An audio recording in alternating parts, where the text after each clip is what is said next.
Hello everyone. Today we'll be discussing how you can score 95% and above in your history boards exam. So I'll be sharing certain tips and strategies which I hope would be extremely helpful. So although this video is specifically for history, however most of these ideas and tips are beneficial for your other examinations as well. I would try to keep this short and precise. So without any further ado, let's get into the video. So I've divided this video into two parts. The first part would be how you're supposed to prepare for this examination, and second is how you're supposed to attempt the examination. Both of these portions are equally important. So let us start with the preparation part first. So as everybody tells you, and rightly so, that NCERT is your Bible. So you need absolutely nothing except for NCERT. And I'm not counting Google in this, right? What I mean is that you do not require any sort of reference books for this examination. The NCERT book is sufficient and has plenty of material, has everything what you require. So you have to be extremely thorough with the NCERT. Every single line of the book is important. So a lot many times CBSE would pick up the exact same lines and ask questions like comment on the statement or justify the statement, etc. So these are questions which are extremely difficult to attempt if you do not have a thorough understanding of the entire topic. So you have to go through the book cover to cover, and if anything from the book which you do not understand, for example, if there's any word you do not know the meaning of, any topic which you are not familiar with, then Google it there and then, and you just add a short note in the book itself. For example, there's a mention of Ottoman Empire in chapter 13, which is Mahatma Gandhi and the nationalist movement. So if you're not aware what Ottoman Empire is, you just Google that and add 2 or 3 lines about that topic, right? ज़्यादा नहीं तो आप Wikipedia से ही सिर्फ 2-3 lines उठा लीजिए, that would be sufficient. Although in my videos I've tried to explain those topics side by side, so I hope you would find those helpful and would not require any additional material as such. The next important thing is timelines. So timelines, maps, ये ऐसी चीज़ें हैं जो आपको concept तो clear करेंगी ही, but ज़्यादा देर तक आपके दिमाग में रिटेन भी रहेंगी. सो टाइमलाइंस और मैप्स जो आपको समझाएंगे वो टेक्स्ट कभी नहीं समझा पाएंगे. तो हिस्ट्री में लोगों को प्रॉब्लम ही डेट्स याद रखने में आती हैं, right? They say it's all about learning dates, but ऐसा नहीं है. अगर आपने उसको पढ़ा ही एक क्रोनोलॉजिकल ऑर्डर में हो, टाइमलाइंस के साथ उसे याद किया हो, समझा हो, then history seems just like a story which you can easily remember. So in my videos, through my videos, I've tried to explain all these concepts in that manner only, right? So now after you've read and understood the topic, what's the next step? कुछ लोग कहते हैं हम book से ही revise कर लेंगे, कुछ लोगों का सिस्टम होता है नोट्स बनाने का. So now what is the best option? So to each his own. जिसको जो कंफर्टेबल लगे उसको वो करना चाहिए. Personally, what I did was a combination of both these things. I used to make short notes in the book itself. So I used to read the entire chapter and then I used to make pointers for every topic within the book itself. These are some of the examples. So recently अभी हमने chapter 15 पढ़ा है, which is framing of the constitution. So these are certain examples of that chapter only. So for example, there's this question of historical forces that shaped the vision of the constitution. तो इसमें अब क्या points important होंगे? So first of all, we have the nationalist movement, which is extremely important, right? Then we have the legal reforms. उस time constitution तो थी नहीं. The legal reforms, for example, the Government of India Acts like of 1909, 1919, 1935. This was the second point. Then third point could be of the social struggles. Fourth point what I've written is the Motilal Nehru report. तो अगर कोई ऐसा topic होगा which was new to me, I would have read that topic जहाँ से मुझे ये point मिला of the Motilal Nehru report. So I've incorporated that into my answer.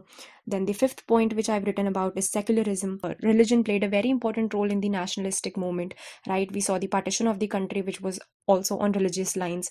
The secularism was an extremely important ideal which was taken into consideration while the drafting of the constitution.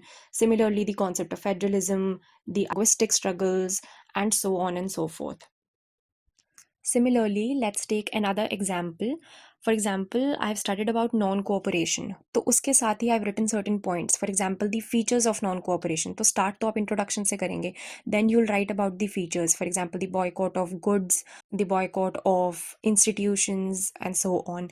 Then I've written about Nagpur session. तो वो आपको बस एक heading बनानी है and उसको elaborate करने का मटेरियल आपको बुक में ही मिल जाएगा, ठीक है। Then the third point is protest against Rowlatt act and Jallianwala Bagh massacre. तो both of these incidents were extremely important and they were kind of the reason why non-cooperation movement was launched. So you can explain these two things as well. Then the support of the Muslims, so you can talk about the Khilafat movement. तो इस तरह से आपको अपने points बनाने हैं with in the book itself, उसी topic के साथ जब आप वो पढ़ रहे हैं.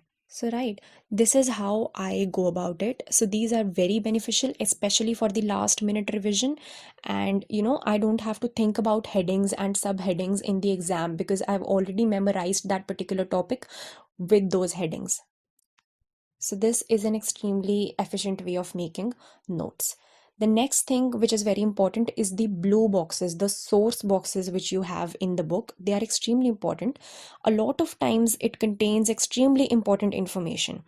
For example, this particular source on drainage system in the Indus Valley civilization sheds light on how drains were made and how the drainage system worked. So you can incorporate all these points into your answer. तो ये जो source boxes हैं, यहाँ से आपको basically आपकी factual information मिलती है काफ़ी बार. So you do not go on writing rubbish in the examination, but you write some actual facts, ठीक है. सो ड्रेनेज वैसे भी एक वेरी इंपॉर्टेंट टॉपिक है ऑफ द एग्जामिनेशन एंड ये यूजुअली पेपर में आया ही होता है, right. So source boxes are very important. The next important thing is the pictures and the images. So these are very important. So like I've said, you have to give a thorough reading, cover to cover पढ़ना है, फिर चाहे वो pictures ही क्यों ना हो, ठीक है. Pictures के नीचे one line में it is explained, it is mentioned that what that picture is about, and every time in the paper there is one picture as a one marker question, so you cannot leave these. The next important thing is maps. So map question, though we already know, is extremely important. Then the last point in the preparation is the previous year question papers. See, I personally did not refer any previous year questions while I was preparing for my 12th, but I still managed to score 95 above. But now I do refer previous year question papers and find them extremely helpful. तो इससे होता क्या है that you get a clarity on what type of questions can be asked in the exams and how are you supposed to approach a particular topic. Right, आपको relative importance पता चल जाती है टॉपिक्स की कि which topic is slightly more important than the others. ऐसा तो है नहीं कि कुछ ही टॉपिक्स इंपॉर्टेंट हैं as compare to others. Important हर चीज़ है, क्वेश्चन कहीं से भी आ सकता है, बट फिर भी एक आइडिया मिल जाता है कि हाँ, इस पे देर आर 90% चांसेस कि क्वेश्चन आ सकता है, राइट. देन आपको ये भी पता चल जाता है दैट एग्जामिनर कितनी डिटेल तक जाके आपसे क्वेश्चन पूछ सकता है. Also, an added advantage is that a lot of times questions get repeated. So previous year questions are very important. Also, since a lot of you have been requesting me to put on videos of source-based questions and important questions of every chapter, I am considering that. So I'll be putting the video of important questions of chapter 1, and considering the response on that video, I'll be continuing with that series. So do watch that. So I think all of these points, they cover your preparation part. Now let's move on to the next important part, that how are you supposed to attempt the paper? How are you supposed to present your answers? So no matter आपको कितना आता हो, if you are not able to write things down which are required by the examiner, you won't get marks. So the first and foremost thing is the content. So the content is the key. And if you have a rock solid preparation, you would not have any problem with respect to this aspect. So a lot of times people से कि हमने तो कुछ भी लिख दिया और हमें मार्क्स मिल गए, बट ऐसा ऑब्वियसली हर बार नहीं होता है. दैट डिपेंड्स कि एग्जामिनर आपका पेपर पढ़ रहा है ध्यान से या नहीं, and majority of the times examiners ध्यान देते हैं पेपर्स पे, राइट. वो सिर्फ आपकी प्रेजेंटेशन या स्ट्रक्चर नहीं देखेंगे आंसर्स का, वो आपका कंटेंट भी पढ़ेंगे. सो content is one thing you can not compromise on. And अगर आप 95% एंड अबव का टारगेट लेके चल रहे हैं, सो आई होप दैट आप 100% अपनी प्रिपरेशन में देंगे, and then you would think about presentation. So content is the key. Next is the structure of your answers. तो 3 इंपॉर्टेंट थिंग्स जो हम सबको पता है, which is introduction, the body and the conclusion. तो ये आपको हर आंसर में नहीं करना है. Only in 8 marker questions you have to write all these 3 things, and isme bhi the introduction and the conclusion, they have to be very brief. So you have to write 2 to 3 lines at max for intro as well as the conclusion. Then very important thing is that you have to write your answers along with headings and subheadings. तो subheadings तो हर जगह possible नहीं है, but जहाँ पे भी possible है subheadings लिखनी है. You do not have to write lengthy paragraphs because वो पढ़ना easy नहीं होता. The examiner would not be able to gauge कि आपको आता है या नहीं unless and until you write in self explanatory headings. तो headings भी जो आपने देनी है वो इस तरह से देनी है that they are capable of explaining to the examiner that what kind of information you've written under that heading, right? तो अब एग्जामिनर लाइन टू लाइन तो पढ़ेगा नहीं, तो आपकी हेडिंग्स ही इस तरह से होनी चाहिए कि उनको समझ आ जाए कि आपने एक्सप्लेनेशन में क्या लिखा है and that you have knowledge of what you are writing about. And यहाँ पे your preparation would come in handy because you've prepared along with headings and subheadings, right? Then the next important thing is you have to use flowcharts and diagrams. Now, although this thing is difficult when it comes to history examination because ये science तो है नहीं that you would have a lot of diagrams and stuff, but still this is not something which is impossible. Flowcharts would make your answer look more presentable and would fetch you more marks. अब now you may wonder कि diagrams कैसे बनाएंगे, flow charts तो फिर बन जाएंगे. So this is one example. So if a question with respect to civil disobedience movement comes, you can make the small map of the Dandi March. Now this is not a big deal because अगर आपने इसको एक या दो बार at max भी practice किया है, you can easily make this, replicate this in the examination, and this is something which would give you edge over the other students. Then the next important thing is that you have to stick to what is asked in the question. If there's a 1 marker question, you do not have to write more than 1 line or 2 lines at max, right? Usually the fill-ups and the MCQ questions do not demand more than that particular word which is asked, right? But agar 1 marker question hai, which is a subjective type question, to usme bhi you have to write 2 lines at max, right? You do not have to write anything frivolous in that thing because एक तो वो आपका time waste करेगा and दूसरा that would not fetch you any additional marks. So what is the point of wasting your time, right?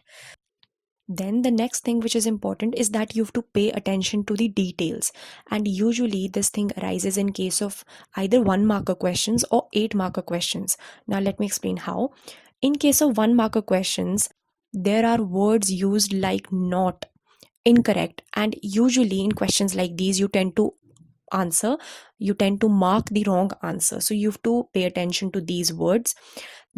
Then usually in 8 marker questions there is bifurcation, that is 4 plus 4 or 5 plus 3 and so on. So usually these questions comprise of 2 questions and you have to be very particular about the weightage which is given to both these questions and you have to answer accordingly.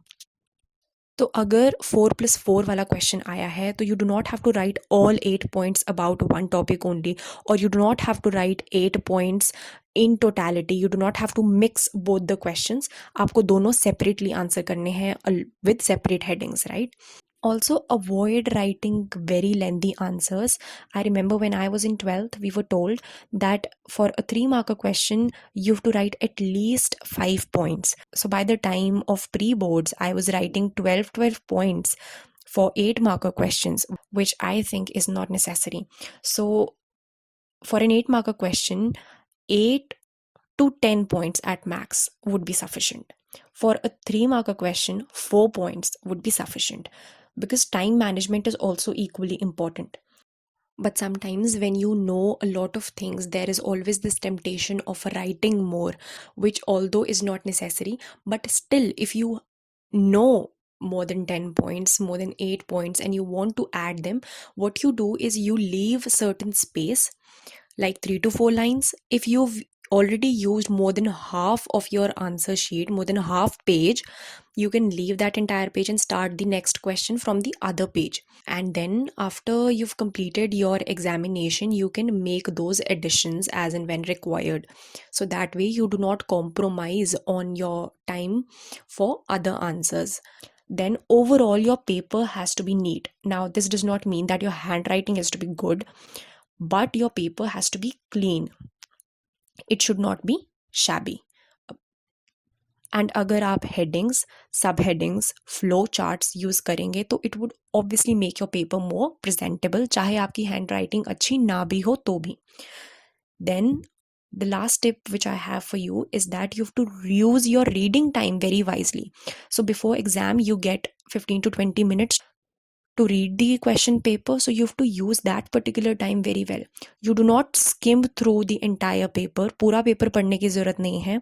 You just read the first or the second section, जो 1 marker या 3 marker questions होते हैं, you read those. And what you can do is either you can mark those on the question paper, but I know that is not permitted. So what I used to do is that I used to write the options in the answer sheet only with a pencil. And for 3 marker, if I had sufficient time after completing the 1 markers, I used to write the headings of those 3 marker questions, the points which I had to write on the answer sheet as well with the pencil. So when the paper used to start, I used to save a lot of time while attempting that particular section, that is 1 marker and 3 marker questions. So that way I had a lot of time at hand while I went on to section B or C and so on. So using your reading time wisely is also extremely important. So that covers the second part of this video as well. So I hope that you would implement these things while preparing for your examination, and I hope that these turn out to be extremely helpful to you guys. So thank you so much for watching.